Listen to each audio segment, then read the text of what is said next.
I'm showing you how to set up a professional environment, what tools to use, but the code itself, I'm using ChatGPT to write that code.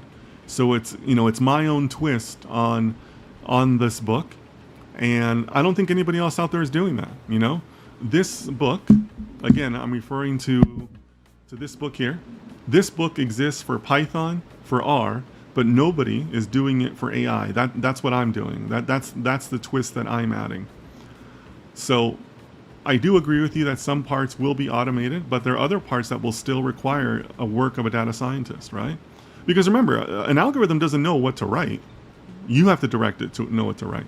So you still have to be smart enough to understand the different components that you're going to need and be able to say, oh, okay, well, I need 3 different objects. The objects need to talk to each other like this. This object contains these 5 methods. This object contains only 1 method, and I'm gonna write it so that it's scalable, so on and so forth. Like the ChatGPT is not going to do that for you, right?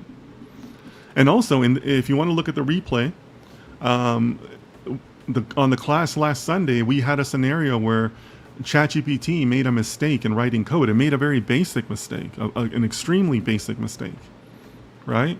So you're still going to have to correct some of those errors. You're still going to have to be a code editor, right? We may not be code writers, but we're certainly going to be code editors going forward. So keep that in mind, guys, that yes, data science is changing, but the role of a data scientist will still be there. You're just going to have to think about it in a different way. You're going to have to just bring additional different skills to the table. But there'll always be a need for data scientists.